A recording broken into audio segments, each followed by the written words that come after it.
Hello, good morning.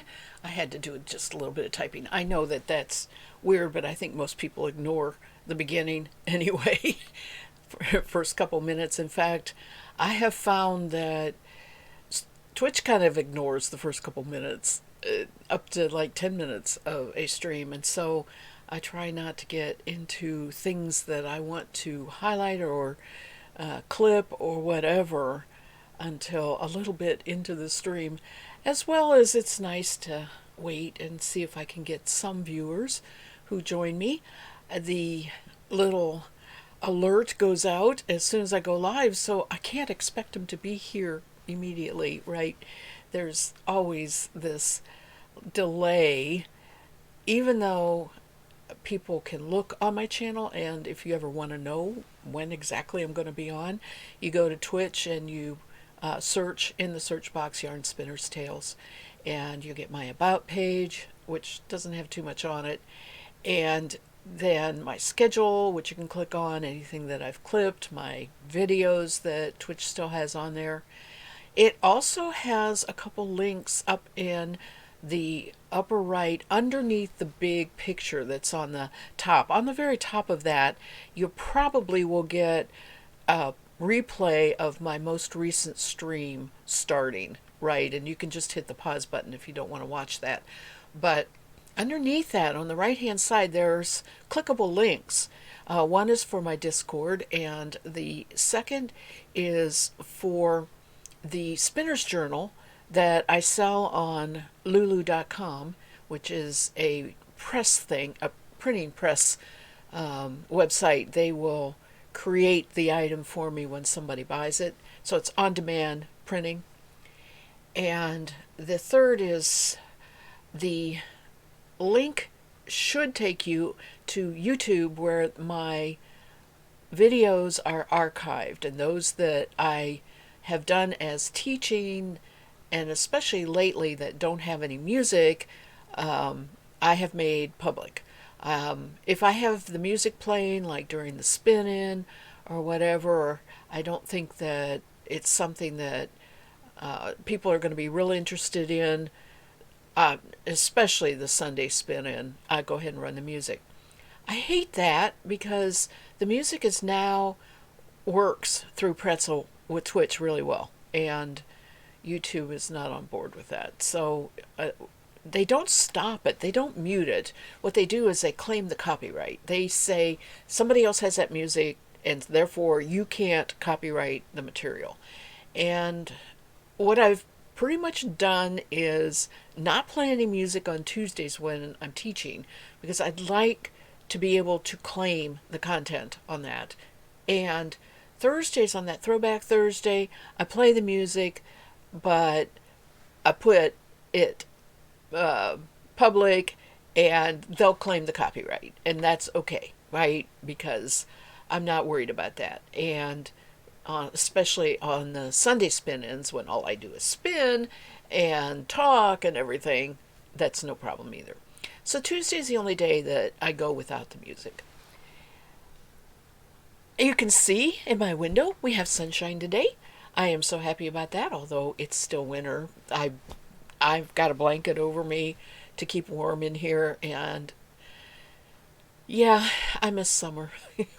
you know, we got real brave last week and braved the weather and the cold night and built a great big bonfire and had our official Christmas exchange with my daughter and grandson outside by the bonfire, where the more important thing than the Christmas presents for grandson was shooting off fireworks, because we live out in the country and we can do that, and roasting marshmallows, which he tried his darndest to turn into s'mores. And I kept telling him, I'm sorry, we did this too spur of the moment. I don't have the rest of it. All I have is the marshmallows. So he was happy with that. Anyway, it's still not summer, and that's where I was going with all this. Was when I was out there sitting by the fire, it was like, no, I need to be sitting out in the summer weather, looking at the stars and sitting on the porch and late into the night, and this is only 7 o'clock, and it's cold, and I'm ready to go in and go to bed because it's so cold. I'm so cold. But Christmas happened, and that was the most important part, and seeing my daughter and her grandson. And I did a whole bunch of work yesterday in my craft room, although it did not involve fiber or yarn. It was a moving of parts. I had a chest of drawers that I wanted to move to a different wall, and it's kind of like a slide puzzle. When you want to do that, I move other things. And in the process of doing that, I was doing some sorting, and I went through a bunch of old pattern books. So I found more pattern books for the Throwback Thursdays, and I'm real happy about that. What I didn't find is my tatting shuttles. I found my bobbin lace bobbins and all the bobbin lace supplies, and I thought maybe they'd be in there, but no luck. So I am still looking for tatting shuttles, and I most certainly can buy some, but these are the older ones that I have been given over the years by various relatives, and I really want to find them. I just don't know where they are right now. Anyway, I found some books and I got some other things in order, and it's been a very accomplished week from last Tuesday when I was like coming off of having put away Christmas, but it wasn't away yet, and everything was disorganized and a mess, and now the house is all back to normal. The needles are all swept up right, and I feel very much organized and goal oriented again. I just was too overwhelmed with all that Christmas stuff around and trying to figure out what to do. So my goals for this coming 3 days is to do a whole bunch of drum carding, because what I discovered when I was spinning on Sunday, I was spinning little bits and bobs that I had hanging around from the 52-week breed studies, and I discovered that that's kind of fun, just sitting there spinning those little parts of remaining fibers and getting them cleared up, getting a little bit of yarn and getting that out of the way. I have a whole bunch of different things to drum card, and that's what I'm going to be doing over the next 3 days. And probably on Sunday, that's what I'm going to be spinning. So let's go to our teaching here. Let me change to this one. And voila, washed locks. Last week when I worked, oh, and that's what I forgot to do. Where did I put those yarns? Uh-oh. Huh. I was going to show you the yarns from the Texel. Oh, here they are. Right at hand. Good, good, good, good, good. Let's do that first. Let me set these aside, because this is today's. Let's talk and do a little bit of a recap from last week. And I know these are in plastics. I'll take them out and talk about them. So the link that I have put up in the comments is from the Puerto Rico Textile Wool Project, and it's a really good video. I encourage you to watch it if you haven't. And it's the source of the fiber. The gentleman that is running this said, oh, I saw your review of the blue Texel. I'd love to have you review my fiber. I'll send you some. And he did. He sent me a great big box, priority box stuffed with fiber. So in the process of doing that, I saved a couple locks. One of the things that's so nice about this fiber is the lock. The lock is just gorgeous. Now, the whole sample wasn't in locks, but there was quite a few. And you just saw 4 bags full of what I could pull out as in good intact locks.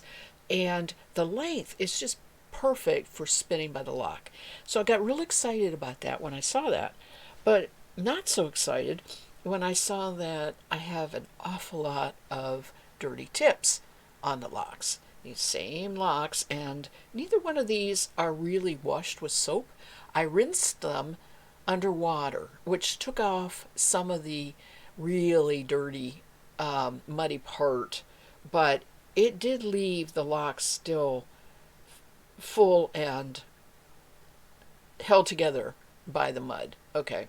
So for that reason, I wanted to show that some of the locks that I got are like this, and when you can get them like this, that's just perfect. And some needed some work.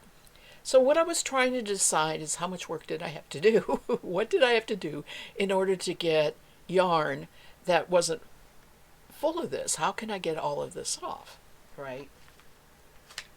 So I did several washings. When I first sorted out all the fleece, I had time to pick apart before washing some of it. But I didn't have time to do a lot of it, and I had pulled out everything that was locked. So I had three divisions, a small amount that was picked apart, a large amount that wasn't picked apart but wasn't locks, and locks. And the two that we talked about last week were the parts that were picked apart that I washed, and the part that wasn't picked apart that I washed, not picking it apart. Okay. And that's what all of these different yarns are. And even though it's a little hard to see, there's a huge difference in the color. These two are very white, and these two are that kind of off-white with an almost what I call a gold cast, although it's not really gold, it's that yellow that's in there that makes it off-white. So what are the white ones? Well, it's the picked open, and this was top that I combed. And so I got a really lovely yarn. This is ideal, right? This is exactly the kind, and it's next to skin soft. I mean, it is a nice wool, sturdy yarn, and the only thing I didn't do is spin it really like super thin for socks. I made a nice DK weight so I can make almost anything out of it otherwise, right? And I haven't worked up the rest of this. I was working with just small sample bits last week talking about this. So we have white, nice top. And then the pick open, I went ahead and carded some of it too. And what I got, I totally expected, was a little thicker yarn. Okay, and I don't have the wraps per inch. Fuzzier.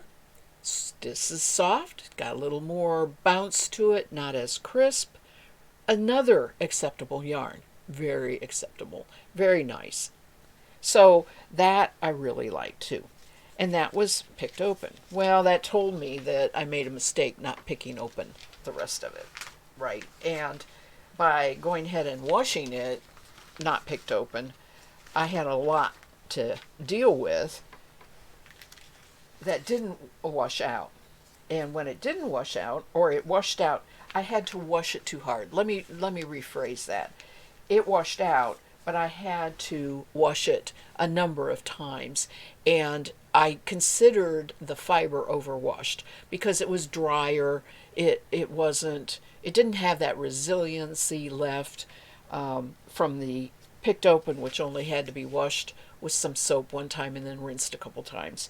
So the overwashed top, which I, spun worsted, and that's the same as this, is just as acceptable in the look, okay, and the weight, the DK weight.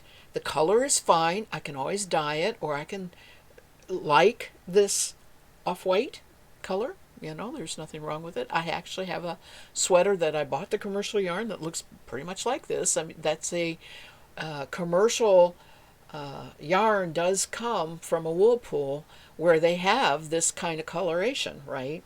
I call it fisherman knit, but it's just a natural color of the wool. It's a little fuzzier than, and I think that's because I had to rough it up more by washing it, and that makes it have more fuzz than normal for a top. All right, but it's the same wraps per inch. It's the nice The only thing is the hand is a little rougher, just a little rougher. I might hesitate to put it around my neck, but I wouldn't hesitate to wear it as a hat or wear it, if I had a lot, knit it as a sweater that went over something underneath it. The unpicked drum, the third one was unpicked, okay, and it was waste from drum carding. And I don't have a yarn from the drum carder bat in here. I made a great big bat. I didn't spin any of it, and that's because I had already decided that I like the drum carding. I'm going to do the remainder of what's been washed as drum carded bats, and I was going to go ahead and do that later. So I don't have that example. This is, again, the unpicked, so it got overwashed a little bit, but it's still what I was feeling in the fiber, I do not feel in the yarn. The fiber was feeling kind of crisp and dry, but this does not. It has just a little bit less life bounce to it than this does, but that's really subtle. And when you knit it up, it really is subtle. I just really like this yarn better, and so unfortunately, most of it has been washed this way, and I think that what I'm going to eventually do is just drum card, spin it all, and then decide whether I want to knit with this in this color or put it in a dye pot. But that's all right, live and learn, because I have washed fleeces in the past where I didn't pick it open and put it in there. And I believe the difference is so much of this had those lock tips connected by the dirt. Whereas a lot of times when you buy, I have washed a fiber without picking it open, it's in great big sheets and clumps and whatever, and it's not going down to the tip where the dirt is on the tip as much. And I believe that's probably the reason. The not picking it open didn't work. By the way, I don't have a picker, which is, a tool that looks like a great big box that sits on your table and has a swinging arm, and it rakes through your fiber and you pick it. And I've only used a picker at home once, not my home, but a lady that had it, along with a great big Patrick Green drum carder. So I've experienced it. I didn't really like it. It picks it open, but it is not anywhere near like what you get when you hand pick a fiber open. So I have never put the money into it because it takes up space. It isn't really something that I see I would use all that much. And I just have to live with the fact that now and then I have to sit on my front porch with fiber in my hands, picking it apart. I mean, that's just so much more pleasant to do. I just can't do it all the time. All right, so what I had here was waste from making the drum carded top, the drum carded bat that I did not use on the teaching last week. And the waste, I wanted to show how combing it would work, and I did get some top, and I spun this. So this is top, but it was carded from drum carded waste. Doesn't really matter because drum carded waste is sort of like fiber that's been picked open, and that's exactly what you load your combs with to pull your top anyway. I like this yarn a lot. First of all, it's very smooth. It's still a little bit fuzzy, fuzzier than the other picked open top, and it's that nice gold off-white color. It has no whiteness to it, but it's consistent. The color is all through it, and that's the other part I like. It's very consistent. One of the things I'm concerned about when I looked at the drum carded bat is the fact that that discoloration, that gold color, is streaky with the lighter color. And I'm not 100% sure that spinning that is something I will like in the yarn. Now that's why it may go in the dye pot, right? It's not going to stop me from making the yarn. It's just that that's why it'll go in the dye pot. But it may turn out I really like it. It may end up looking, tweedy or marled or whatever. So bottom line is, I like the yarn. I like the fiber. It's very usable for us as spinners and knitters, crocheters, felters, whatever. Textile, Texel. I have a hard time. I always want to say textile, and it's Texel. Texel is a really good breed to look into if you ever have the opportunity to get any. So we're going to go on today with the third part that I had separated out from what he sent, which is the locks. And let me put these up out of the way. At the end of the stream, the last thing I did last Tuesday was to take these locks and sew them into the nylon net bags so that I could wash them and keep the locks intact. That's the whole purpose for lock spinning, is you want that lock to be intact.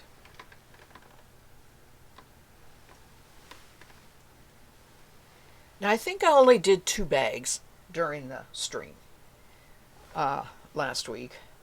Let me see if I got this right. I have 4 total.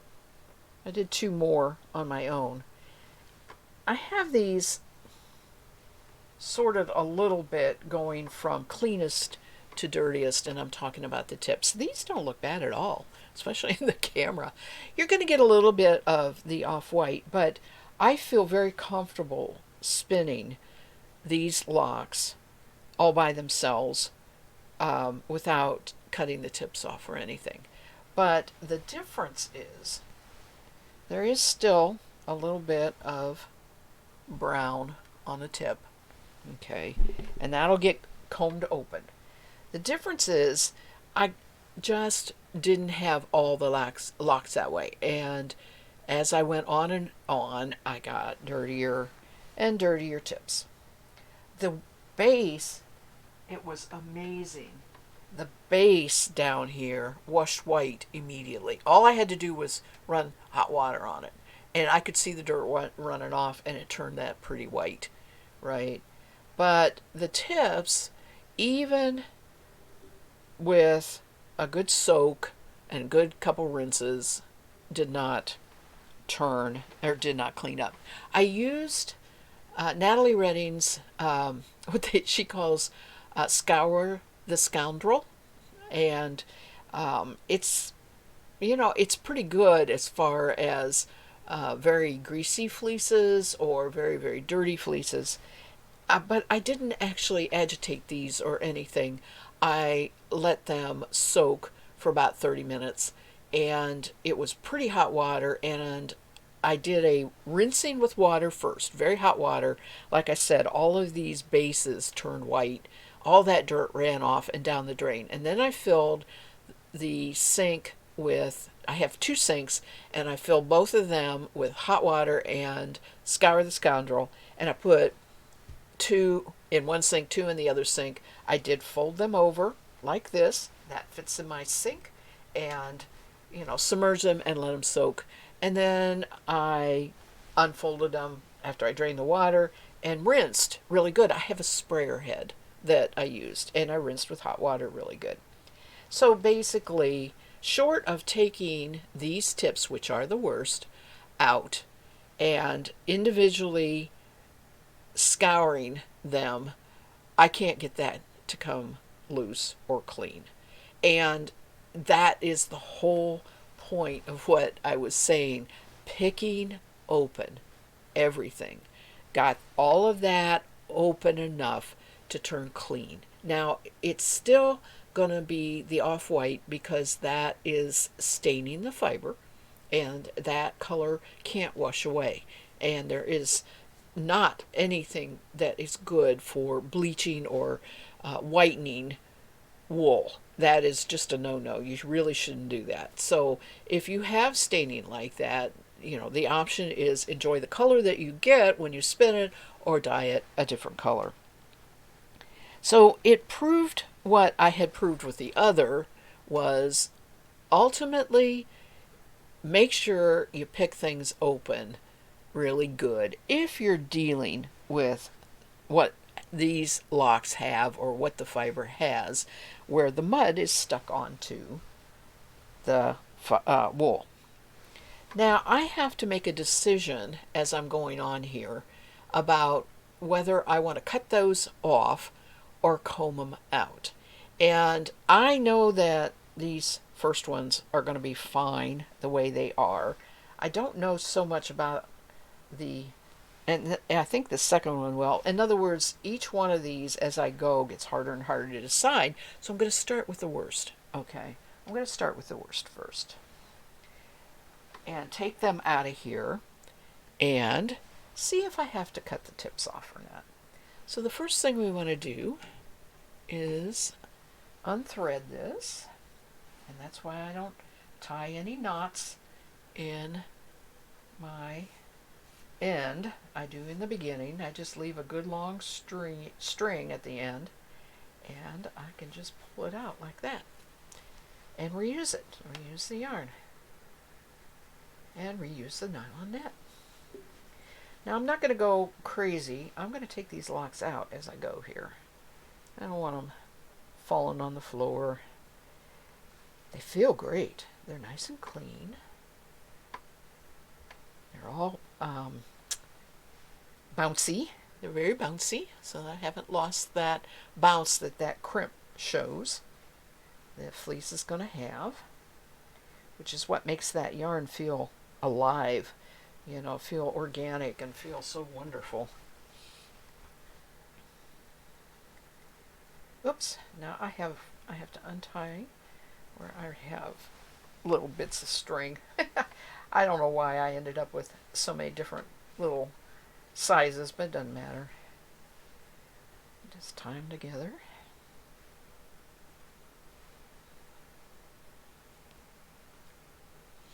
I love these locks because they're fat. There's a lot of spinning in that when they're fat.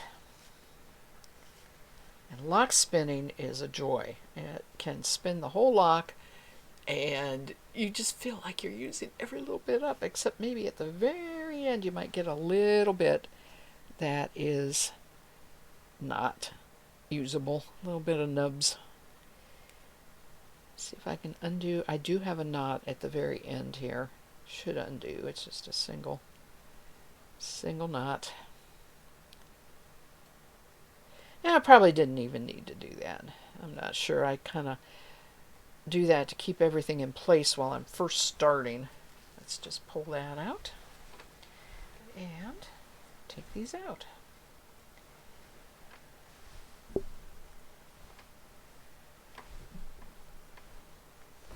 Now there's a very, very good possibility that that staining yellow is yolking. And yolking is something different. It's a secretion that the animal does naturally, and it will harden in the sun and turn that color. It combines, I think it might combine with, I think it's like the suet and the lanolin combining, but I'm not sure about that. I should have checked my facts. But there's a very good possibility because they call it yolking for a reason. It's a yellow color, discoloration that comes up on the lock. And if you look at this lock really close, you can see right there is what I'm talking about. And they all have it. Okay. So now, what do I do with this? How do I get this ready to spin? I don't want to spin this the way it is because none of this will open up and spin. I'll just keep hitting parts that won't pull out and block it. So I have to comb this. And I use a dog comb. Now, the question is really, on these really bad ones, do I want to cut it off? Or do I want to try and comb it open? And that's what I'm going to find out right now, whether it will comb open or not. And to comb it open, I hate doing that. Let me put these out of the way. And I want to do this. Okay. Yeah, that works good. So, as you can see, it's just little bits of mud and whatever. And make sure you go both ways, top and bottom. Oh, my goodness, it's gone. Look at that, see? And not only that, it's soft. There's none of that hardness to it anymore. Now, I do need to open up the bottom also before I spin it. And that's what comes off the comb. That's what was on that tip. And what I want to do is I always go just right above where I'm combing. I don't go real deep. And I really very rarely comb in the middle. So my locks kind of naturally bend in right here in the center. And that's all right. That's what's holding them together. And that lock is ready to spin. And it's going to spin beautifully. I can just tell. I'm going to have the off-white color. Can't get rid of that by combing. But the lock is beautiful and soft. And I am going to pick just one set of really bad locks here.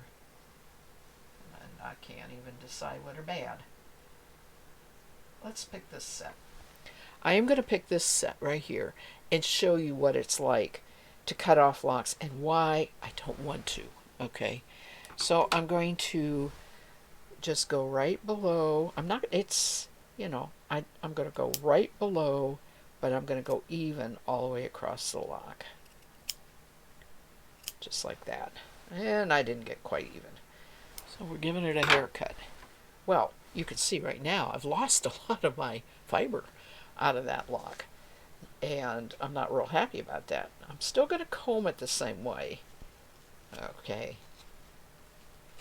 And my lock isn't as long, so it's a little harder to keep that center part. But here, look at that. They almost look the same. This one is the cut one, and it's actually looking longer than the one I combed. Now, the locks all vary in length, so it could be that I picked a longer one. But they look pretty much the same, don't they? So it's entirely your call. And my point is, you're going to be able to spin this just fine, because when you spin a lock, you start at a corner and you just keep feeding off of the corner, and you do start from the cut end every time. So you kind of keep your locks organized. My point is that it really doesn't matter whether you cut them off or not, if it's acceptable looking. I mean, if it looks exactly the same, whether I didn't cut it off or I did cut it off, right? If it looks exactly the same, then why bother cutting it off? In the long run, I should be able to get more fiber to spin if I don't cut it off. So let's do these. And you can see I have different groupings of locks. This one is just one. This one has a bunch. And I tend to go with whatever grouping I have. So sometimes you grab a lock to spin and there's hardly anything to spin. Just remember, especially this is important, to keep your tips and cut ends organized. Keep your cut ends going one direction, your tips going the other direction. And that's important if you have a clean fleece. You can't tell once you comb it. Okay, so I can tell because of the discoloration, but you can't always tell, right, based on if it's all white. You can't always tell. Now, I don't like to try and comb great big clumps.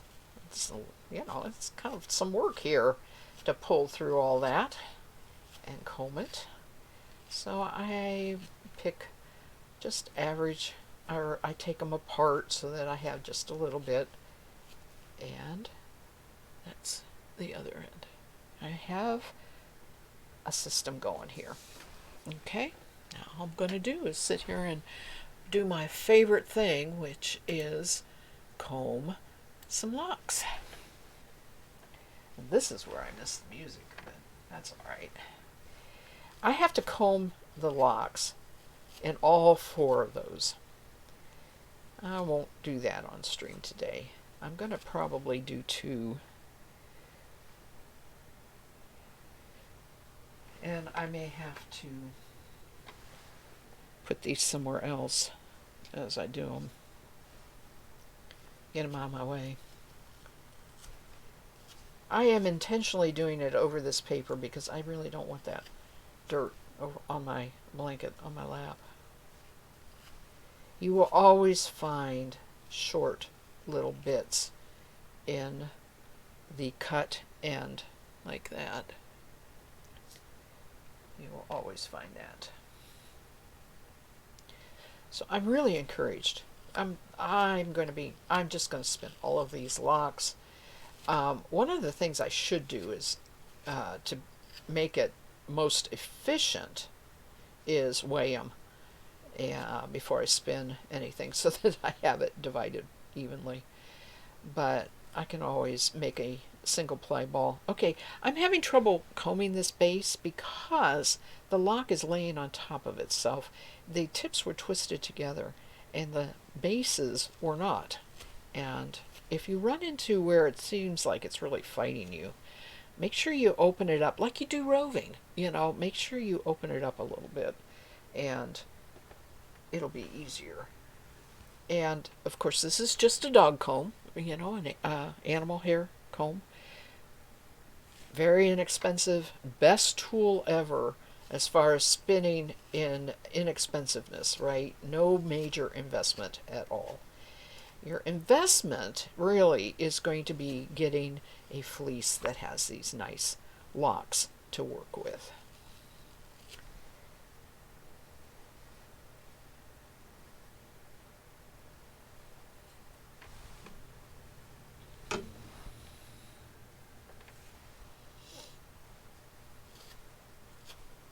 There are actually 3 locks in this group.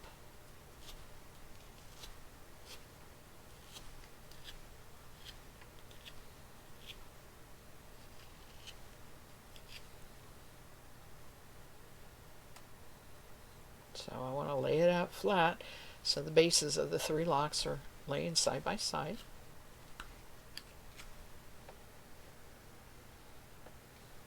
Alright, I'm going to put this here and get a drink of water. I am very thirsty today. We're talking a lot.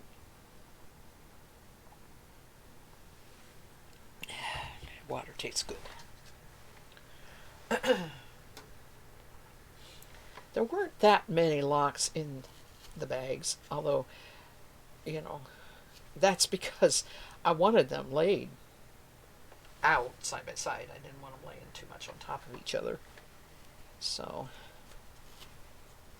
when you sit and do this, watch one of my streams or something else on Twitch while you're doing it. You can see I'm having a lot of trouble getting out that bit right there. Can't see it. It's a little shortcut thing, shortcut nub.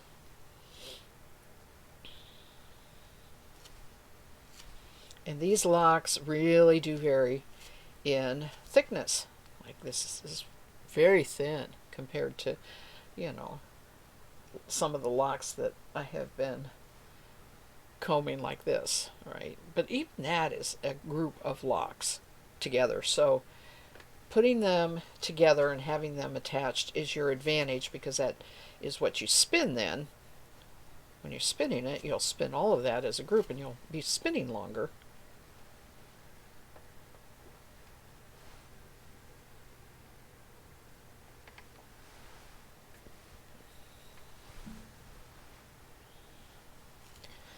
And it's worth taking your time and just do it. Do it right. Because, now this lock is not real good. I mean, it's short. It's very, very short. And I am just going to pull that out. It's like it lost its tip somewhere, somehow. I didn't cut it, but, and the other one is real short too.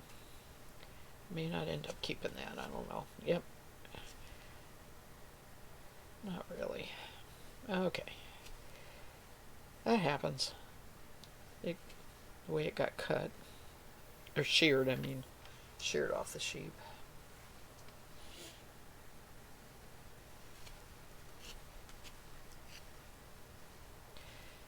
When you get locks that aren't as dirty and more open, oops, this really didn't want to. Okay, this one didn't want to, so I am grabbing real close to the edge and just doing that little bit. And now I have to kind of reorganize my lock. And I am going to do that by taking it apart, laying it organized, and just giving it a quick combing while I'm holding on to it. That one is pretty disorganized though. It'll still spin. It just wasn't as connected. Now this one is, I definitely have a mat kind of right there where the cut edge is. That is what is giving me some trouble. These tips aren't too bad.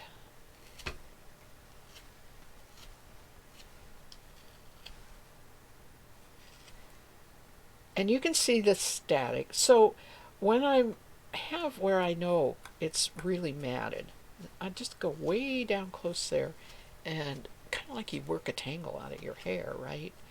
Don't hold it in the middle, hold it closer to that. That'll keep your lock organized and together.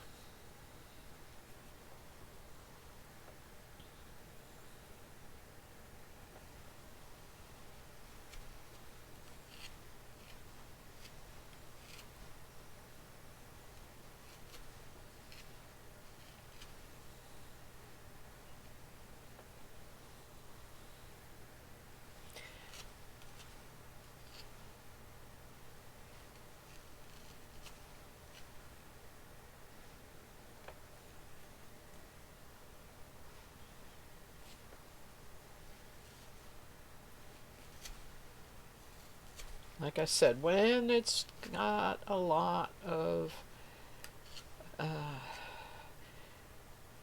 stuff that wants to be combed out, and so it's making it hard to comb. See that big old right there? Make sure you hold very close to where you're combing. Keep your lock intact. There's a lot of little ones, and that's too much to do as one group. So now I have 3 little ones here. The tips are really tightly packed together.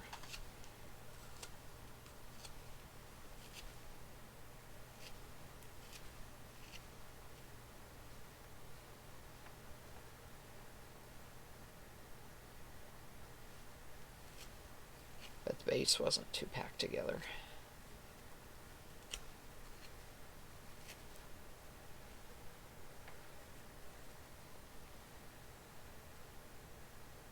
Now when I get something like this on the edge there, I don't put that in there. You could, but don't need to. It's just almost too thin to... It slides between the tines of the comb. That's the reason. I knew there was... you know, in the back of my mind, I mean, it's like, nope, that won't work. But I had to stop and think why it wouldn't work to tell you.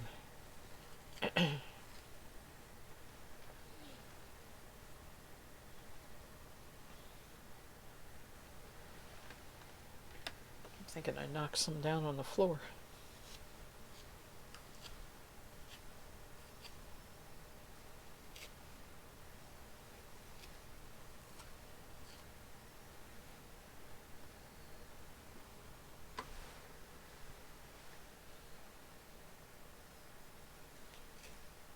This is pretty short. May not be able to. There's no middle to it. It's tip and end. So now it is kind of curled under on the end, and that should lengthen out a little bit, but no, a whole bunch came off as too short.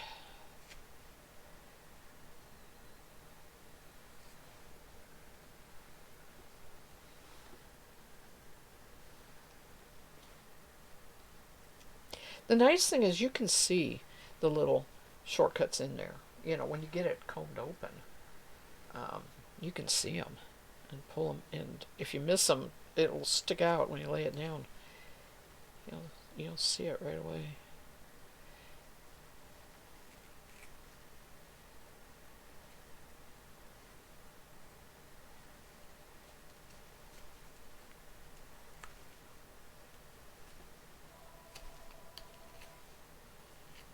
Okay,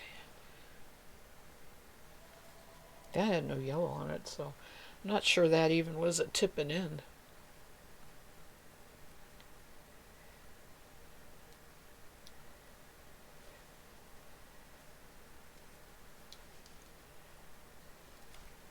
So it feels like forever, sitting here doing the same thing over and over, but I don't think I've even been at it 20 minutes.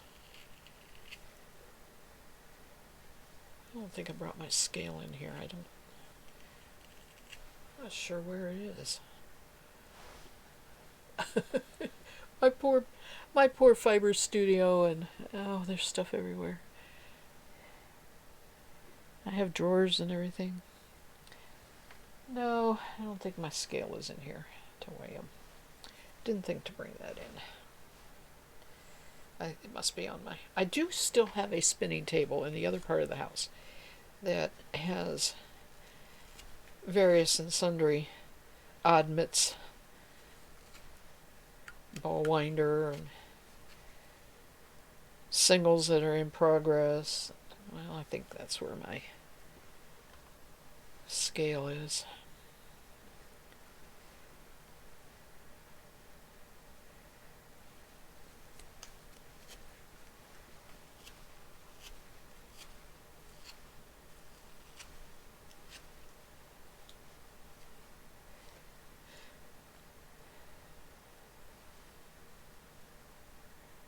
Oh, this is all disarrayed on the bottom. I'm just going to reorganize it here.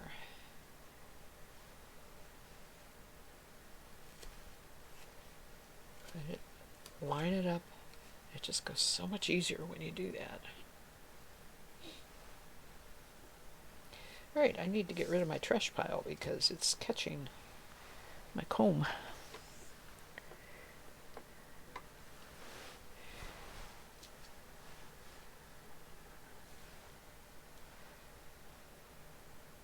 These are really thin.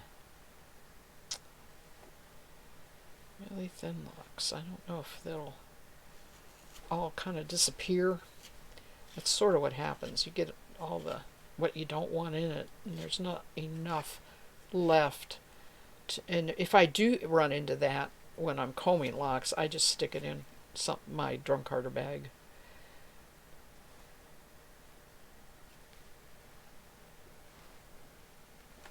Which isn't here. It's by the drum carter.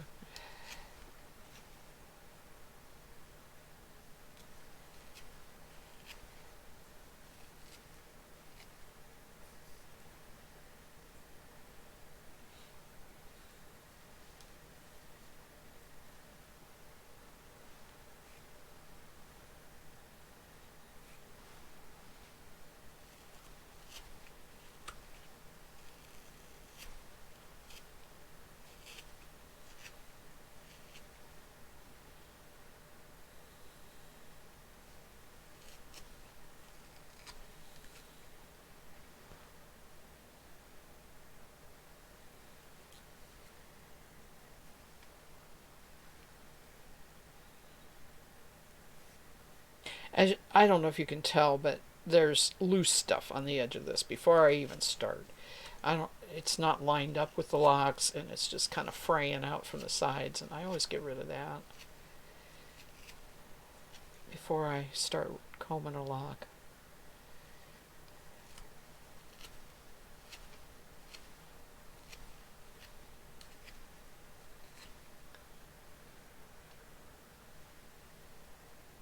This is like prepping your food before you make stir fry or something, you know?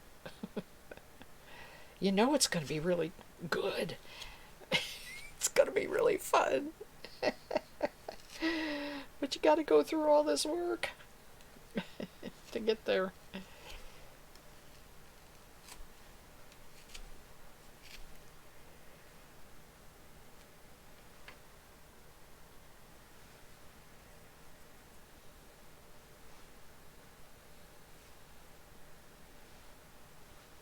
I will say I think since I started with the dirtiest, each one's going to get easier. And you asked me, why do I start with the dirtiest?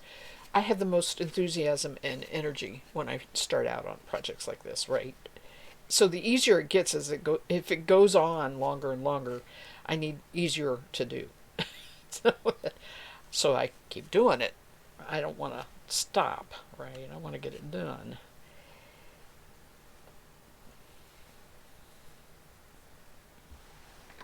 I always wash the dirtiest fleece when I have big fleece, not something this small sample size that, I just got partial.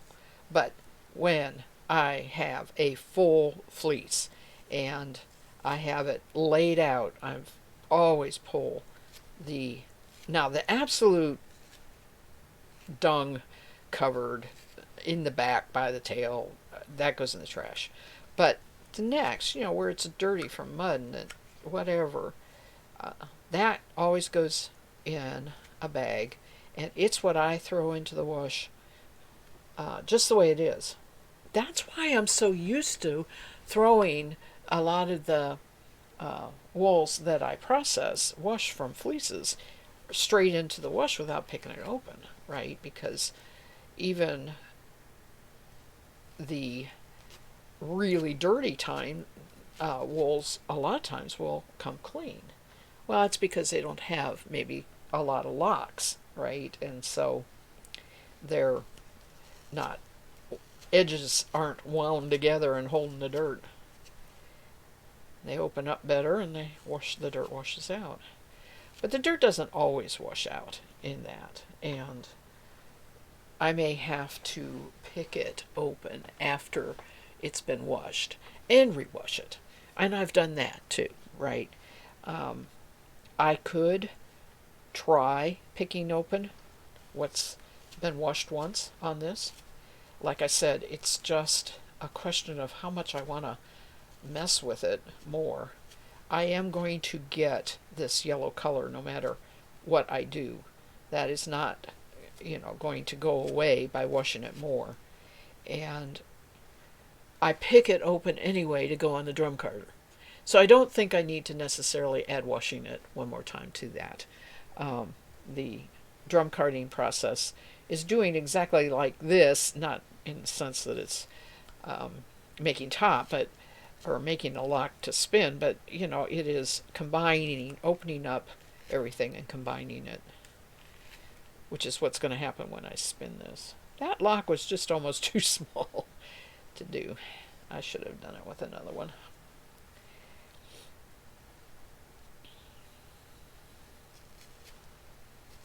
So as you can see, to lock spin you need some length to the lock.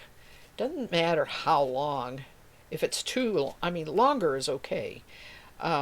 Too short makes this process hard because you don't have enough to hold on to when you're doing this and opening up each end. And they need to be held together and somewhat what we call intact, because you cannot make a lock out of just a clump of wool, right? That's a different process. You can make top, and that's called combing with the combs, the hand held or the big ones or whatever, where you pull the top off. Totally different process. Still going to get the same kind of yarn, a worsted, tightly spun yarn, by doing lock spinning or pulling top. They're both the same, but the process to get it is different and needs a different kind of fiber. Maybe I'm stating the obvious, but there is some value to understanding when you look at raw fleece, what can you do with it and what should you do with it and what will work for you and not work for you and all of that, right? If the more you understand about that, the more you're going to just be able to buy anything you want and get any yarn you want. And that's our goal as spinners, to make yarn usable that we come across, whatever fiber we come across. Make it something that we really like and will use and wear and enjoy the process of doing it. So let's spin this. I'm going to spin it on my Roberta. Let's see here. Let me get my Texel card and put it on here.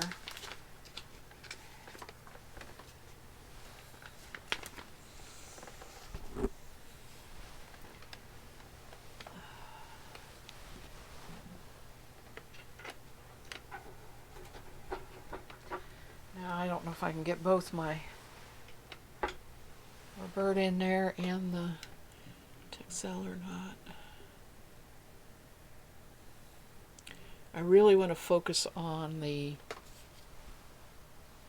spinning so that you can see my hands while I'm lock spinning. That works pretty good. It's there anyway.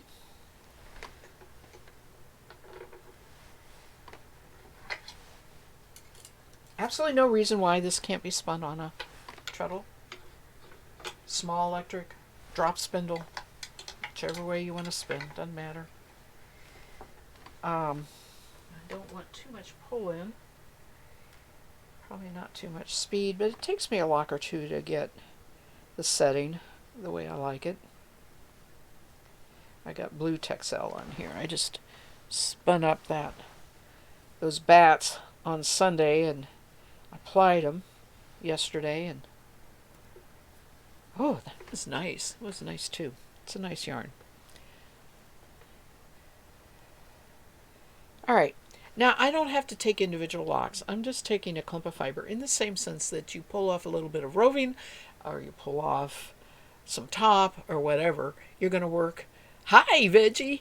You're going to work with a lock, clump, whatever, combed together.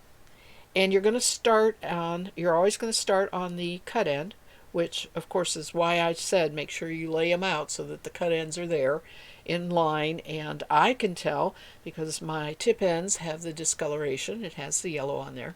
So I will always start up here, and I'm going to pull out, and that's so hard to see, but oh, it's so fine. It's so wonderful. And it's going to take me a little bit to get started here, and then I'll make sure that I show you how I feed across the lock in order to. So I'm starting up in the corner, and let me get past my join here to the thing. But really, it's like spinning for lace, right? You are pulling as little as you can get away with from that clump of lock fiber that you have combed. And it's a worsted spinning. You don't want to let go. You got your twist stopped right where your two fingers are of whatever hand is pulling the fiber out of there. And you just keep going until the lock disappears. And I think I have it. The thing about it is, if you put it in my hand, it looks just like any fiber bunch that I take off of top or whatever, but it's a combed lock. Now, I have stuff at the end. Like I said, I try not to put that very end part in there because it will make a little bit of a bump. It's not that big a deal, but anyway. So here's another combed couple locks that are together, and you start at the top corner and go back a little bit because you're doing a join, just like any fiber, and you pull as thin as you can go. Lock spinning is the absolute best way to spin lace yarn. I know there used to be a competition where you were given a certain amount of combed locks, and I don't know if actually they were locks. I'm pretty sure they were washed. I don't know if you had to comb them or what, but basically you were given a certain amount of fiber. Everybody got the same amount, and the winner was whoever made the most yardage out of that set amount. And of course they were going for the thinnest yarn, right? All right, I'm doing what I love. I absolutely adore spinning locks. This is like spinning the best prepped fiber because it is so different than even top or roving or anything. You have absolute control what you pull out. You have nothing in there, or you shouldn't, or even if you do, it'll slide to the end like I showed you. Now I am having a little bit of difficulty keeping the drafting zone consistent, number of fibers going in there. And when that happens, I know that I'm racing the spinning wheel. I need to slow it down just a little bit so that I don't have to feel like I'm off to the races with it. The amount of twist is going to vary with your breed. Some breeds need more twist, some breeds don't need as much. And it's going to be something that you can just tell as you're spinning that you're actually making it right, the right twist. I wonder if I can get that over here on the ply back on itself. That's what the 2-ply is going to look like, that little pigtail. And I could just do this until I run out of comb locks, and then I have to comb the next batch. And I have 3 more batches to comb. So I started, let's just say I started at noon. It's high noon for me. I'm going to see how long it takes me to spin this one batch. Just time it a little bit. Now there wasn't any extra garbage in this one. So I didn't have any left over that I got rid of. So Veggie, how are you? I can talk because all I'm going to be doing is spinning these locks for a little bit. What you up to today? Are you working?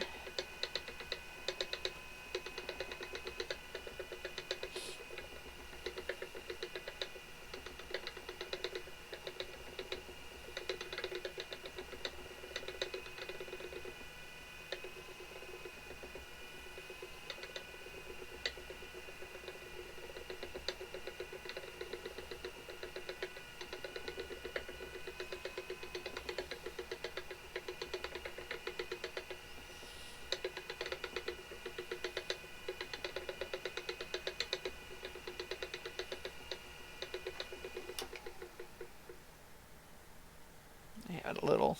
Oh, I didn't get it. And it went away. Move this.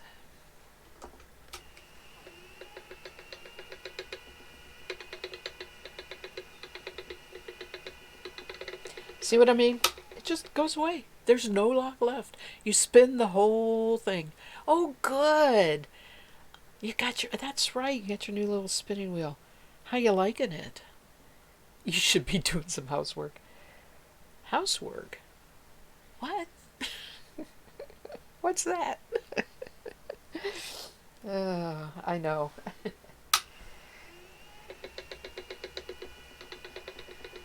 It took hubby forever yesterday to get all the Christmas needles swept up because we always have a live Christmas tree, and oh yeah, they were all over when he took it out the front door.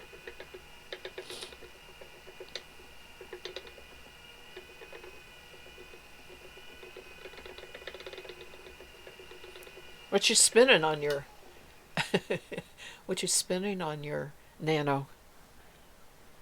What color's your nano?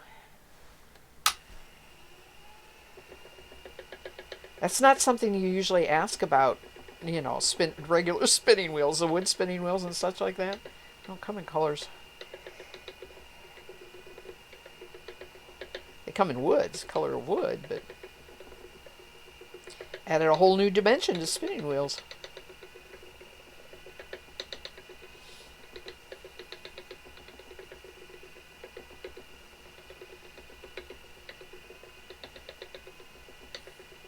I'll go put my teaching hat on here just for 1 minute and tell you that if you're setting your spinning wheel to spin a lock, you don't want a whole lot of pull in. That's hard to do on this Roberta. This Roberta is a natural strong pull because it's bobbin driven, and that's I should say symptom of bobbin driven.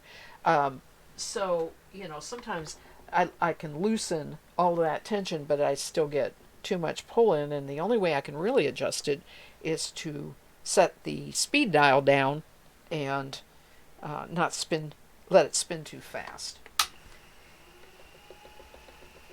And actually, Veggie, that's true of your Nano too.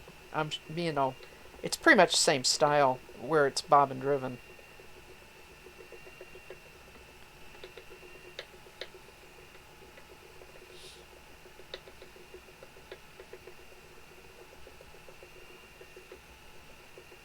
And I have hit a zone right here. This is perfect. I'm getting a very even pull out of fiber into the drafting zone. It's feeding off the lock with no hitch at all and smoothing out to basically a really nice looking single.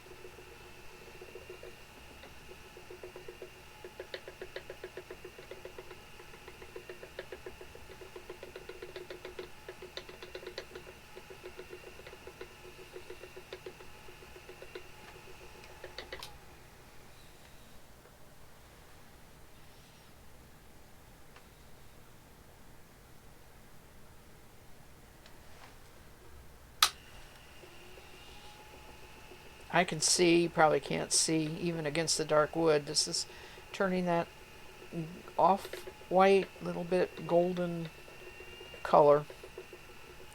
It's definitely going to look like that. I knew it would.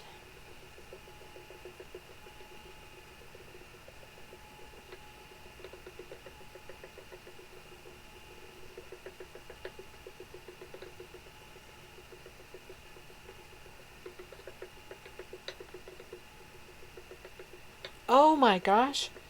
Okay, you didn't hear what I said then.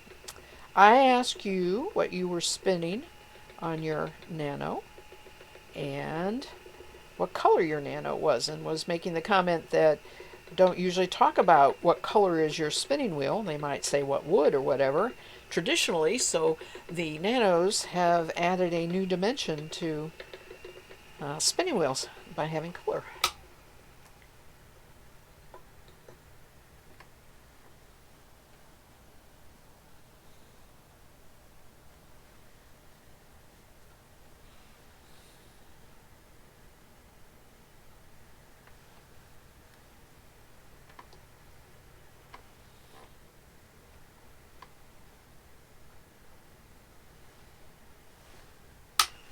The one problem with spinning locks is there's a lot of joins. You have to get very comfortable with the fact that you do a lot of joins and try to make those joins the same thickness, which means for me backing up the single quite a bit and stretching it out pretty thin over that and going down away. Don't try to join real close to the end. That's how I get a better, smoother join.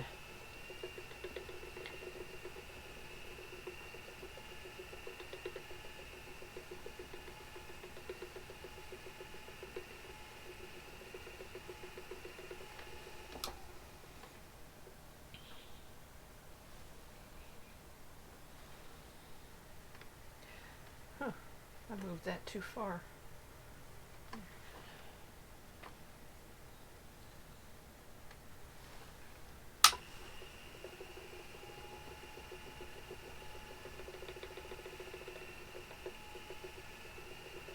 I will definitely spin all of the locks that I washed on this, let the bobbins sit a day or two, and then ply them.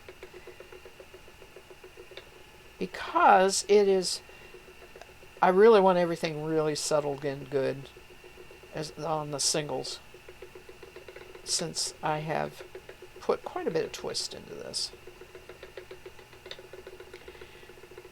You're still getting used to the quirks of the Nano, but so far I like it. I'm spinning some blue face luster, my favorite.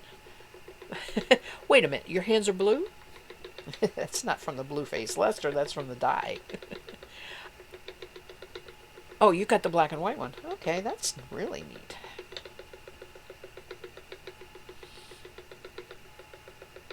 I cannot believe it. That is the first spinning wheel my husband has said, "Why haven't you bought that? That's so cheap." I know, because, he is used to all the years with me where spinning wheels were and are quite expensive. He thinks that is such a bargain. And the answer is, I really don't know why, except I have an electric. It's smaller and more portable than this one, but really, this electric is very portable. I have a box that it fits into exactly. It carries 3 bobbins with it, and I can stick more in that box. The fiber stuffs all around the top of the spinning wheel in the box. So it's one box, and I would not fly with it that way. We always drive, and I don't take it on short trips. I only take it when I know that I'm going to be gone for a while, like to my mom's. I don't take it on our true vacations, like if we get on a cruise ship or anything like that. So, no. But that's the answer, is I just don't really need it. And, other than the fact I have to find a plug, I have a portable plug-in charger thing. I mean, it's kind of like what you run stuff in the other stuff, camping or whatever, and I can plug it in. I have that, and I can take that if I want, but I'm really never taking it any place where I'm rough camping and don't have electric. Almost always have electric, so I don't worry about it.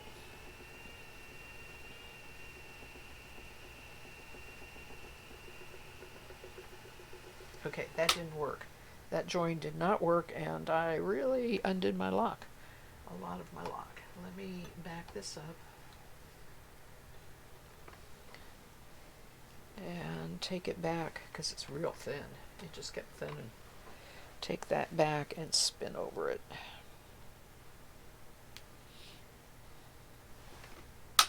That thin area, and then join the lock. And I'm fixing it.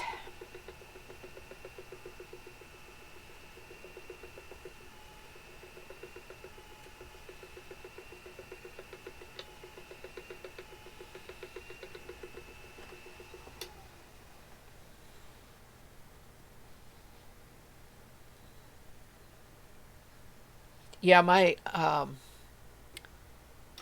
indigo dyed Romney that I've been spinning. Oh, it bleeds like a stuck artery. I mean, it really bleeds bad. So, but fortunately it washes right off my hands, so that's good. I don't care as long as it's washing off. And once I get the yarn all made, I will give it a good wash and soak in some vinegar, I think. Indigo's really bad. It usually never stops bleeding.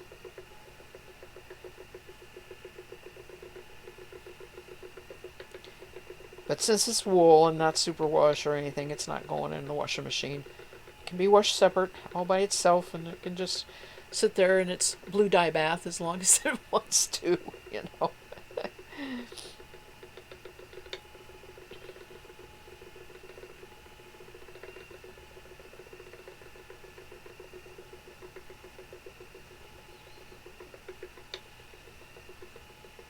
I was just reading about Blueface Leicester this morning, in an old spin-off being the best sock yarn.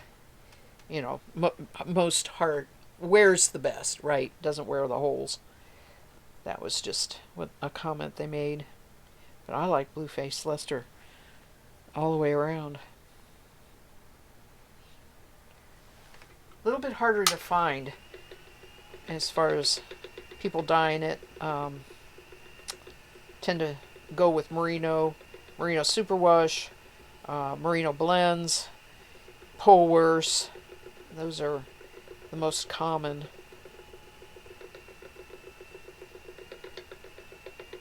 I like Blueface Leicester. I have bought more Blueface Leicester commercial yarn than I have, um,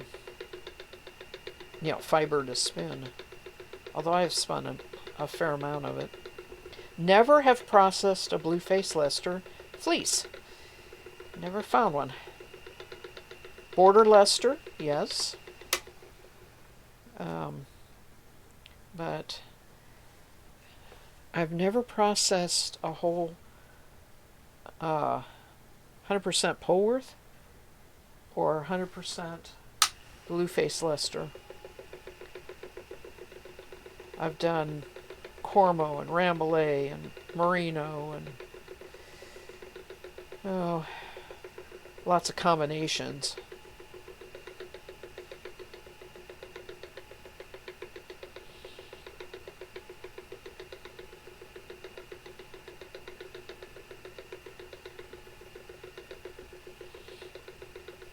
All this breed study I did overall last year was always just bits of fiber that I bought. It wasn't whole fleeces.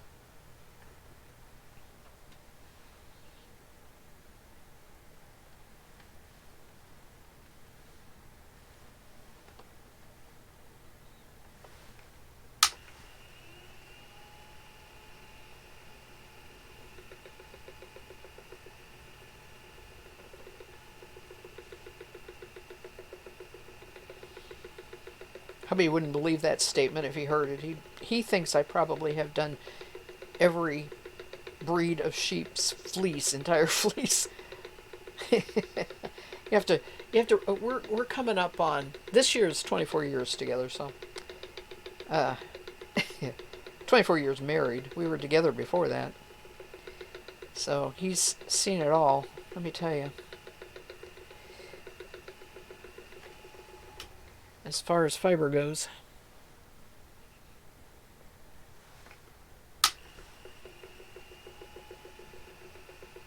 I am noticing, I'm back to talking about the Texel here and spinning it in the lock. I am noticing over the course of the wraps around the bobbin, I am getting areas that are whiter and areas that are darker yellow. So it's going to be variegated that way naturally because of the lock, always starting at the white end and going to the yellow end. I don't know if that's something I'm going to like or not in the yarn, and I can always, of course, throw it in a dye pot.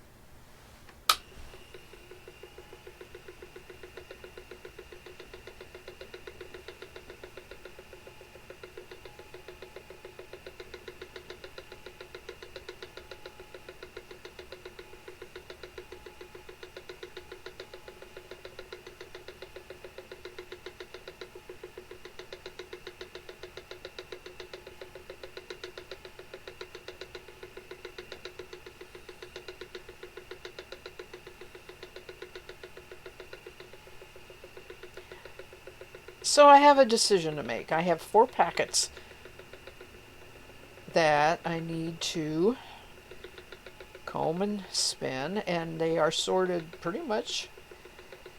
One packet was the dirtiest, one packet was the cleanest, and the 2 middle ones are, in the middle. I really should put the 2 middle ones together, but that means I'm going to put the nicest. Unless I make a 3-ply. I really want to make a 3-ply.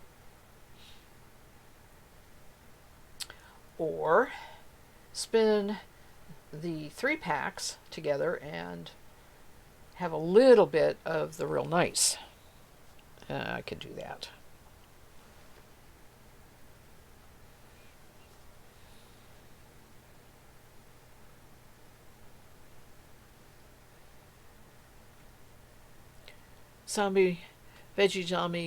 Veggie says, it's kind of funny, both of my spinning projects have blue fiber and I'm feeling a little over blue. I know you are. I mean, I saw you with Snoring Cat the other night. But I really want to plant some indigo to dye with. I have tried it once. I didn't have much luck at all with it. But I bought a plant. I didn't buy seed. And I don't know. I, on a whole, I don't know what it needed that I couldn't give it right. I did it in a pot, which it probably wasn't happy with, right? I kept it in a bigger pot, and after I bought it, transplanted it as it grew a little bit, but it just, I don't know. And I never tried it just sort of died, and I ended up with everything all dead and brown, and I didn't know. I didn't try dye with it because I just didn't think that would work. And that might have been my mistake. That might have been a natural thing, and I should have just tried it anyway. That's a long time ago. I mean, seriously, that was probably 15 years ago. So, I love a book called Weaver's Dye Garden by Rita Buchanan. She has all these different dye plants and talks about growing them. It's an awesome book. Hits both of my buttons for growing and dyeing.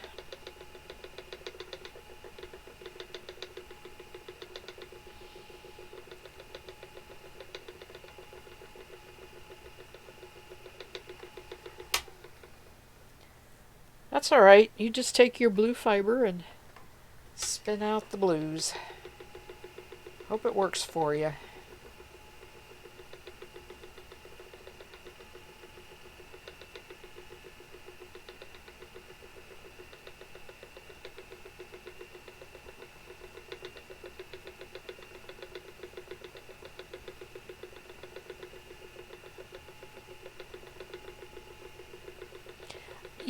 I tend to use, when I'm processing emotions, I tend to use knitting more than spinning. Um, and I have projects that I remember specific emotions being involved in, right, while I knitted them. And they're still there. It's like I knit them into that um, scarf or shawl or whatever. They're still there. I don't really think I experienced that with the fiber, like the yarn has it in there. I don't know if that's good or not, or just a crazy thought, but I know that it's a legit statement that there are things that I have knit during emotional times. The knitting stayed there. One of them is over there on the beds. That is that big heaping orange thing. It's a shrug. Um, it's circular so that it doesn't really go down to your waist. It kind of circles across your back, but it has sleeves. Okay. So it's a shrug. And it's warm. I made it with commercial yarn, but I made it in 2010 when my husband was in the hospital having lung surgery. And I stayed with him in the hospital, and every time the doctors would come in, we got to know the doctors, they would look at me and, you're still knitting on that orange thing. I want to know what it is. I said, well, it's I can't show you. It's on the needles, and I can't really show you, what it is. So it didn't get finished until I got home, but it was very obvious to people that it was something that was constantly in my hands and what I was doing. And of course, there's so much going on when somebody you love's in the hospital and in surgery and all of that, recovering and all of that, right? That's all in that shawl. I wear it. It doesn't bother me. It's not a bad memory. It's just something that I will always remember making it during that time.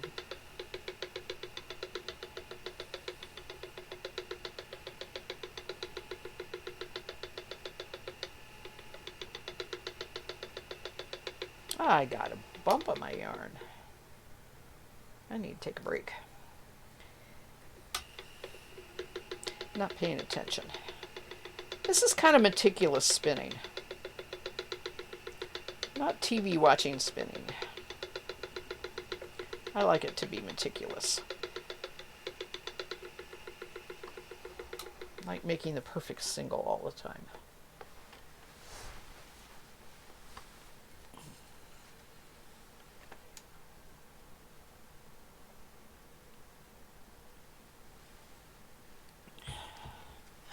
Goodness.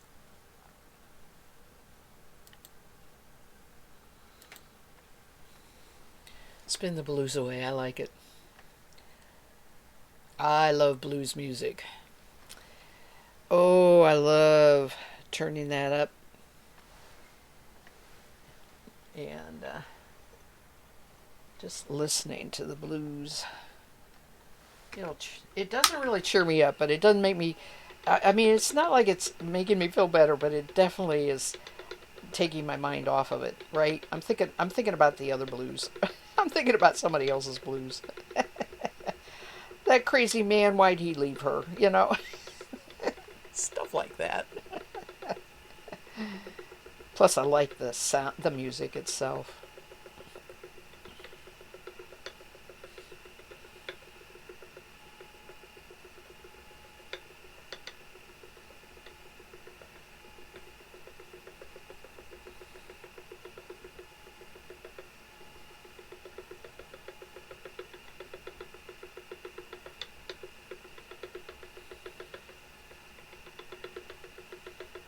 Well, see, I told you, spinning locks goes a long time. It's almost 30 minutes, and I'm about halfway through that stack.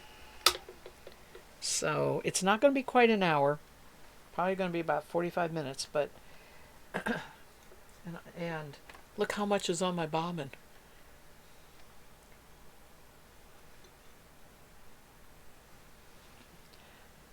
It's hard to weigh a thing of locks, you know, and so I just basically weigh the skein of yarn after I get done making the 2-ply.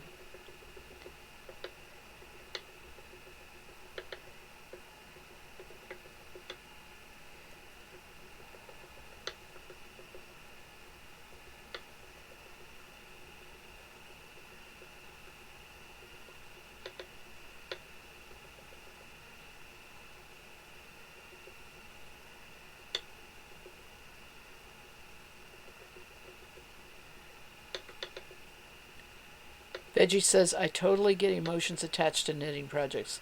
So you know what I'm talking about. It's one reason I haven't been knitting. No mojo, and I don't want certain things to be associated with it. Very good point. Very good point.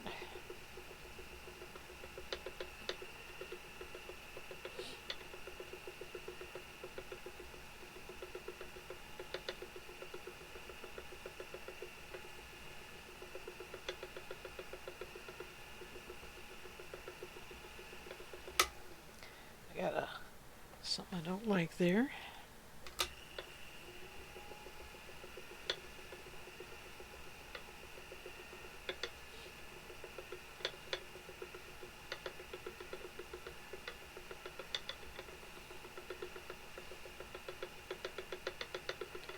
One thing I did yesterday, because I got myself up the stairs to my workroom, my studio, was go through the interweave knits and pulled out all of the ones that are either labeled as weekender or holiday knits. In other words, I'm looking for the smaller, quicker gift idea projects, and I brought it down. And I've been gradually going through there, but it's not working the way I thought it would. I thought maybe I would come up with, you know, hat patterns and I'd know who I'd make it for or that sort of thing. And it's just not quite working that way. I've enjoyed going through the patterns, the magazines, though. It's been a lot of fun. And sometimes that's all that's what I need. I can't just knit all the time. I gotta have some, like you say, some mojo about it. Get interested.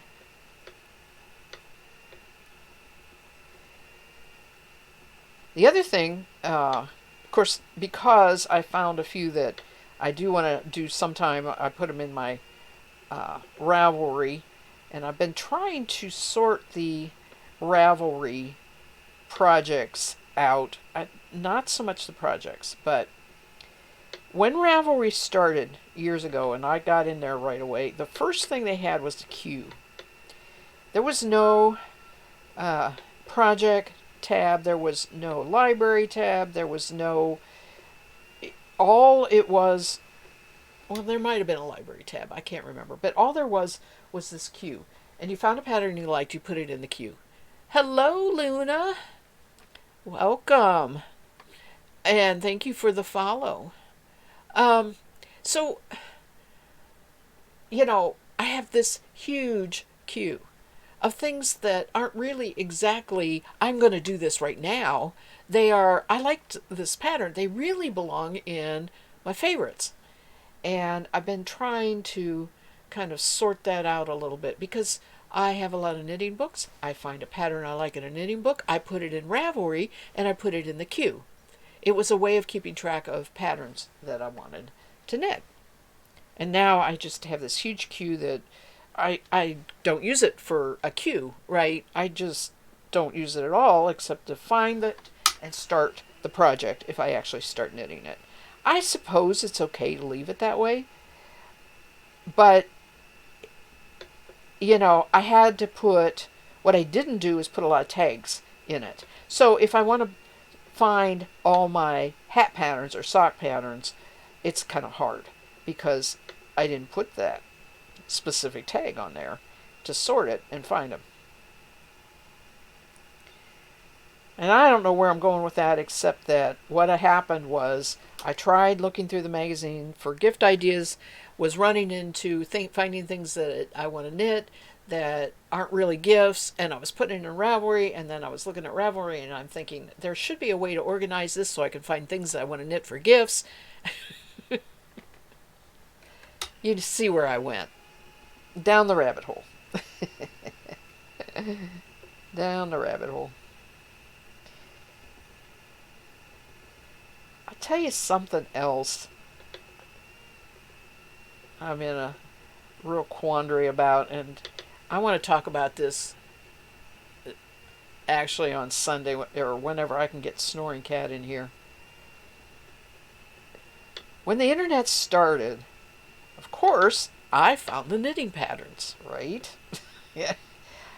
And computers had limited storage, so I printed them off. Now, I have 4 ring binders full of printed off patterns from the internet that I did over the years, sorted into categories, shawls and socks. And I'm looking at that and I'm thinking, when I did that, there was no trusting that the internet, that wasn't going to go away, so I wanted a permanent copy. There was no storage on the internet available. There was no storage really available on the computer. Even little burning it on CD disc turns out was a bad way to do it. My current computer does not even have a CD DVD drive in it, right? You see what I'm saying? Paper still is the best archive, but I'm looking at all that thinking, do I trust the internet to stay and get rid of the ones that's on the internet now that I can always just go get, because it's like a free Ravelry download or whatever. Do I trust Ravelry will stay there? But those 3 binders take up a huge amount of room. I mean, they're 2-inch thick at the sides binders. There's a lot of printed patterns there. I'll never knit all of them. I know that. Don't know what to do for sure.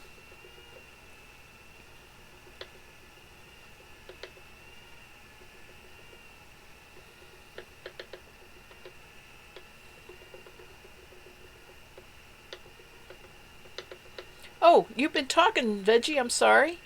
Okay. Let's see. Oddly, I think spinning has taken over, and I would rather spin than knit or crochet. Though maybe I need to pick up knitting back up and work through some stuff. You've got a few works in progress. Crazy that knitting can be a form of therapy, but if that makes any sense.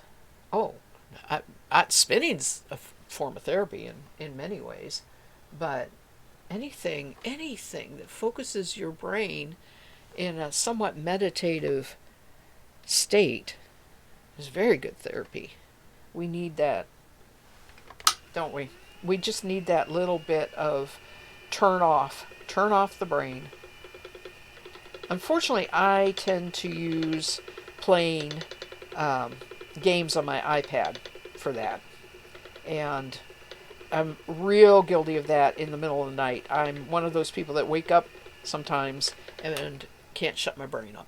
And it's thinking, and that's fine. I get a lot of thinking done. But once I get into loops where I'm not really solving problems anymore or planning projects, or I'm thinking the impossible stuff, right?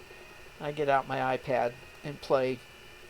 So that's it has its place. I don't want to get out of the nice warm bed. That's a good place for that. But yeah, it puts my mind in a meditative state. Same way knitting can do and spinning can do. But most of the time, when I knit and spin, I am not in that meditative state. I am teaching or thinking out the process or studying the fiber or deciding what the yarn's going to become, or work if I'm knitting. I'm measuring, am I done yet? Are we there yet? So it isn't as meditative of a process to knit or spin as it could be.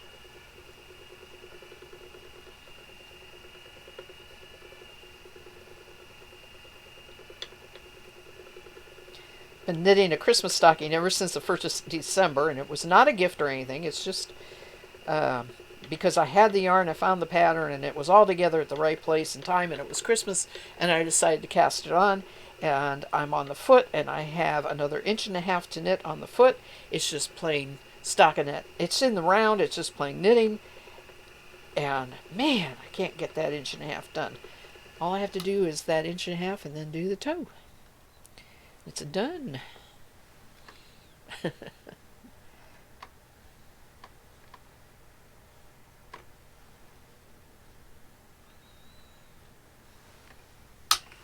All right, this is going to work out good. I'm going to finish these up.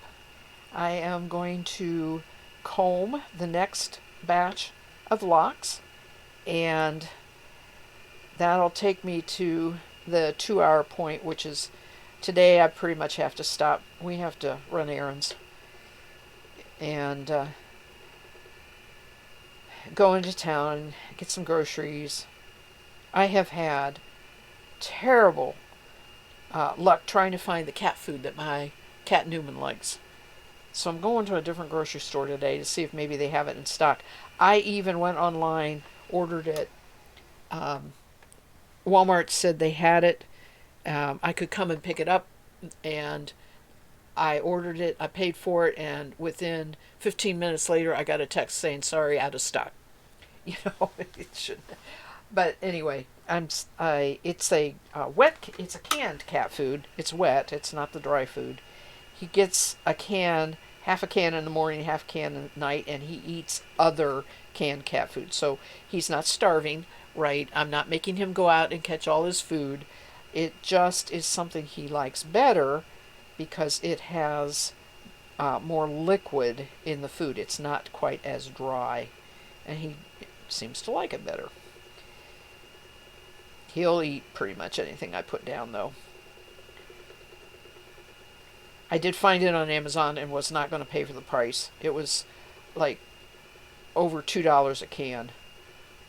And it's not a big can. I mean, it's not like a big can of dog food. Cat food cans are little.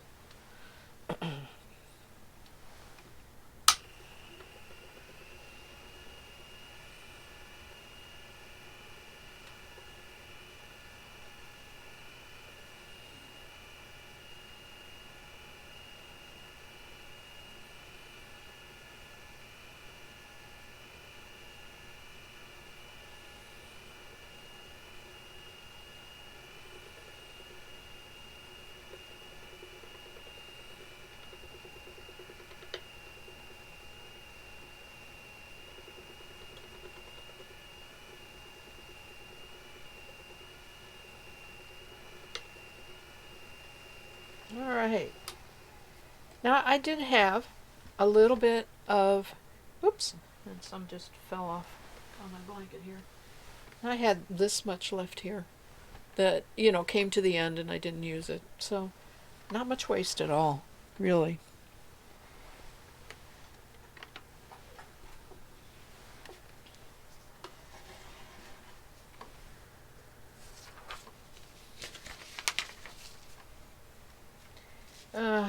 Let me actually decide what I'm going to do here.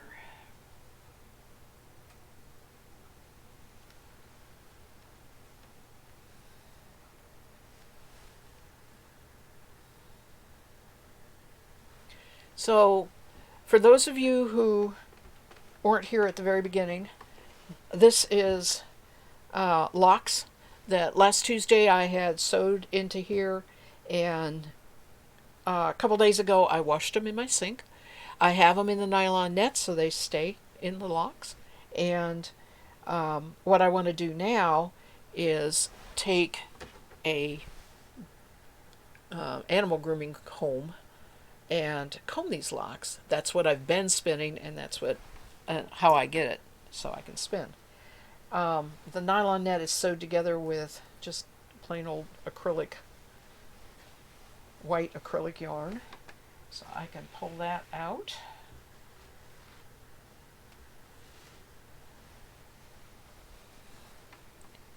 And pull these locks out like this.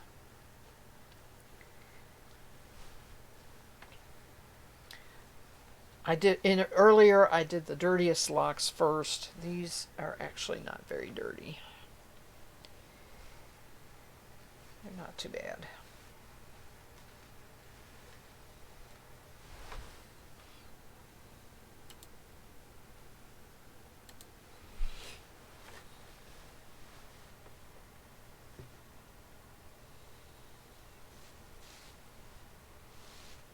Veggie, have you ever lock spun a wool? I really love it, as I keep saying.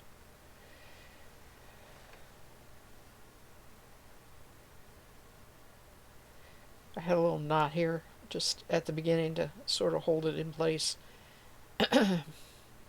Really don't need to. Yarn doesn't usually come unraveled. I have never had the yarn come unraveled.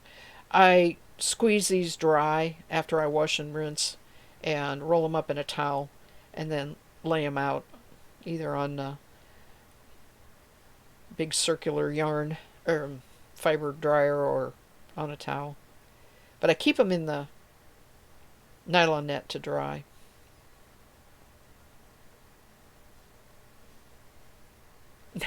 Probably. Well, that's okay. I like that answer. It doesn't. If you got it spun, you got it spun, right? It was the way you were supposed to. You got it spun.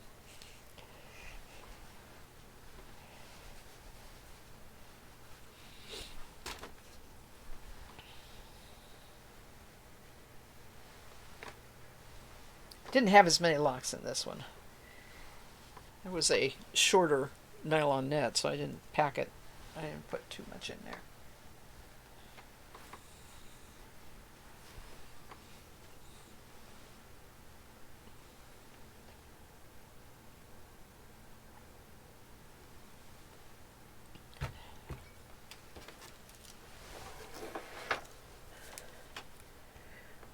Going to make a few notes here for myself.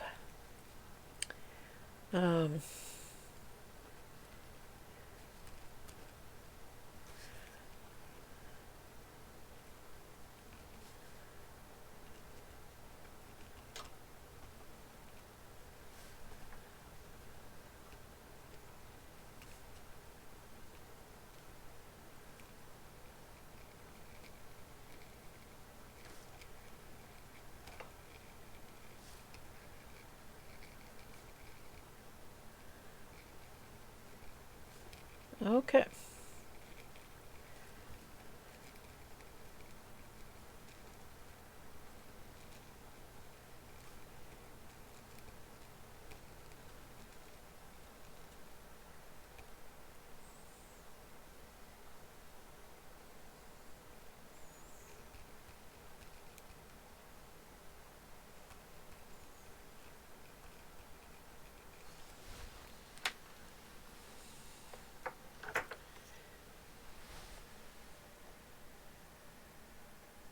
Yeah, well, the question is whether you like took them out of their lock formation and carted them, or you know. But it anyway that if it's in a clump like this and you just grabbed it after it was washed and spun it, then that's pretty much what I'm doing. I have to. I am purposely keeping tip and tail together, but that's just habit. Don't really have to. I like to start at the cut end. So I just like to be able to know which one is the cut end. After you comb it like this, sometimes you can't tell, right? I need a couple things here. I need my paper, so I don't get all the. This is not as dirty as the first one, so I'm not going to see the dirt as much.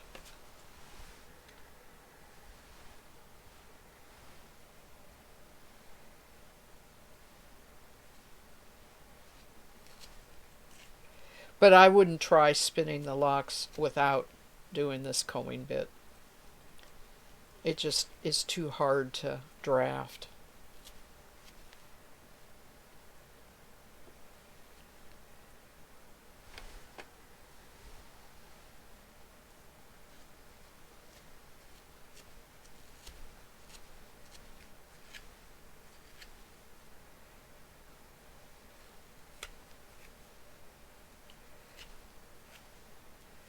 What I believe I'm going to do off stream as I finish up here today is go ahead and comb all of these locks and probably sort out the discolored ones as much as I can and the non-discolored ones, and see if I can make two yarns that way. Maybe I'll get a whiter yarn that I don't need to dye and another dark yarn that I'll dye. I don't expect to get a whole bunch because like I said, I just have the 4 packets that I washed of the locks. And maybe I'm doing a, I could just put it all together and put it in the dye pot. And this is perfect. I mean, this is beautiful yarn for color work. If I dye it, I'll have a nice yarn. This is a great yarn. You know how I dyed some wool red and knit Santa hat out of it? This is a perfect, if it was dyed red, the hat would knit really good with it. Christmas stocking, I won't have enough, but Christmas stocking would knit good. I could do color work with it on a Christmas stocking. It's absolutely usable in gloves and hats and, I mean, mittens and probably a scarf. I don't have enough to do a sweater, but what I'm saying is it's next to skin soft.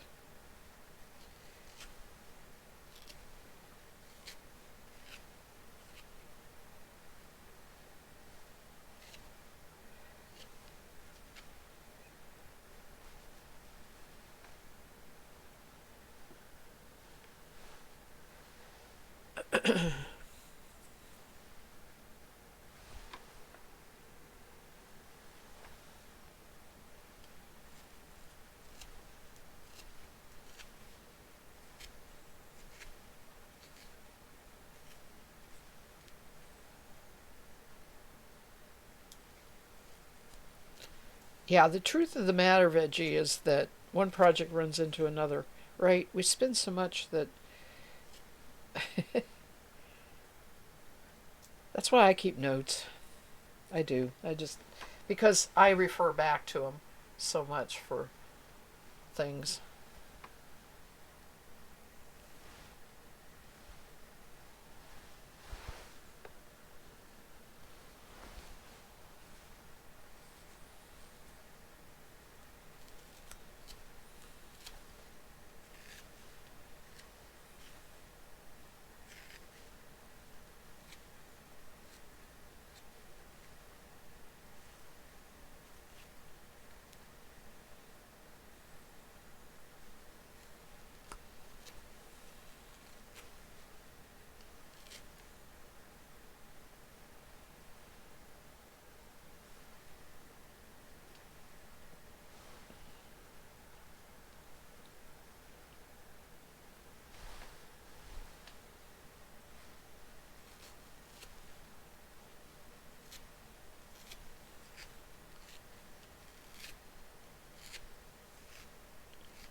Okay, I'm getting a little dust inhaled here. Not good.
I still love the crimp in that fiber.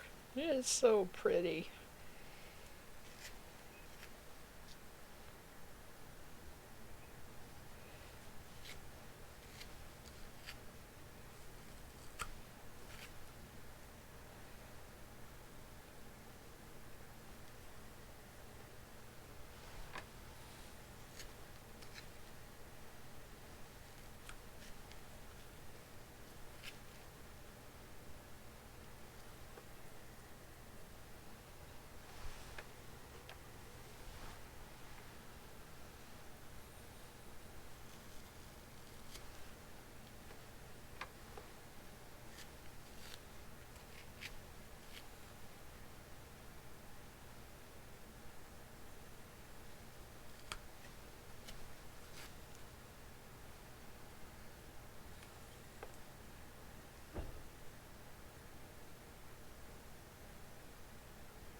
I wonder if hubby's working outside. I keep hearing some thumps.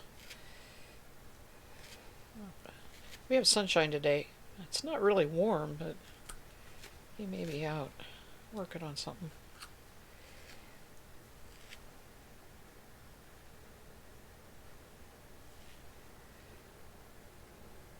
Okay.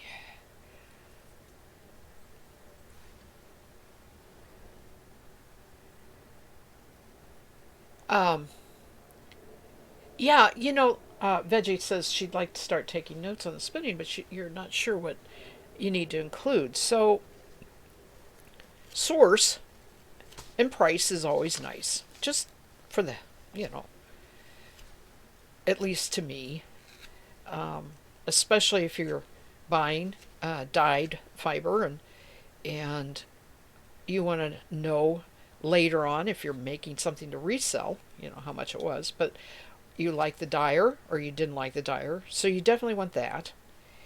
And you definitely want how you spun it.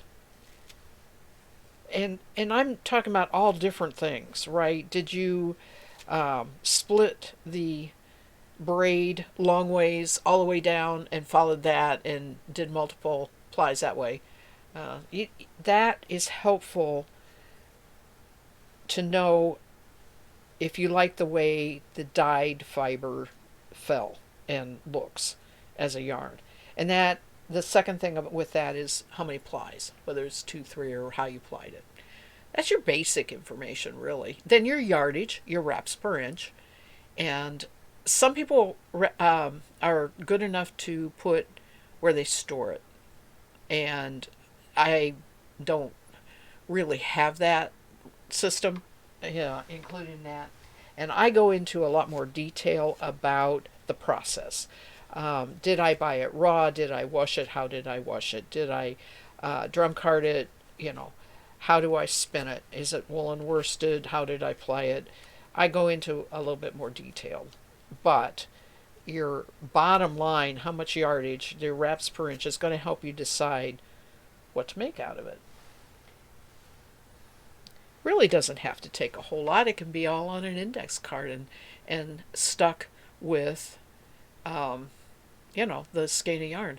The second thing I do that I really, really recommend is banding the yarn with the information of yardage and reps per inch and number of ply and what the fiber content is, whether it's superwash or not, especially, but what the fiber content. Put that on a band, and I use those. I buy them on eBay, but I use those. They're called Trivec bands that go around your wrist when you go to an event, where they say, yeah, I'm legal age or whatever they're using the band for, or I've paid admission, or you can come and go, that kind of thing. I use those bands, and I cut them in half and just use half of one band. And my skein is tied in a couple places. I stick it under that tie, tape it together. And I found if I write with an ink pen, a standard ink pen, it does not wash off when I wash the yarn. So I band it before I even wash it. I would not be able to remember what was what. Yarn looks like yarn looks like yarn, even, when you have a specific dyed fiber. So I label the skeins, and you'll have that basic information on there. You don't need much else, really. But if you're more interested in a journaling and want to track your spinning progress, what have I learned from spinning, then I would go more with a journal idea where, you put your date in, what you did. I got, as an example, I got my nano today, right? And next couple entries, when you practiced and how you felt about it and getting it set up and all that. Your spinning journey, right, is more of a journal, really.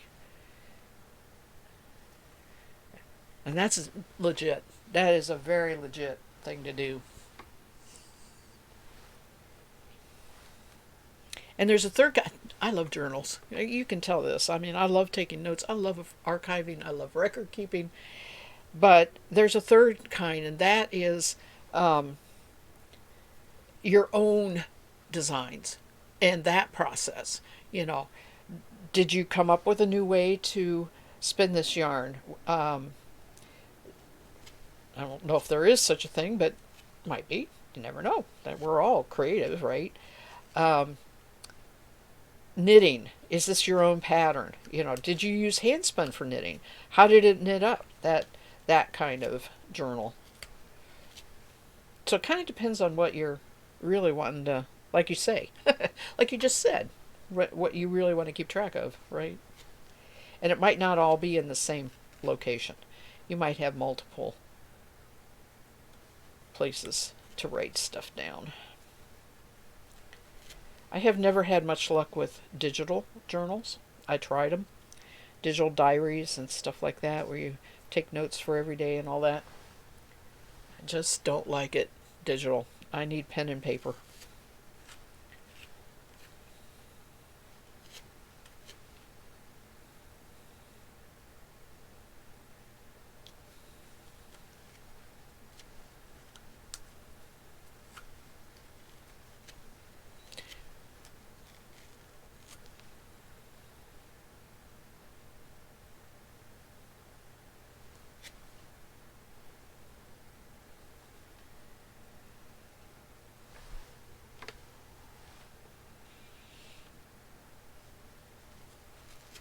This has been a fun stream for me.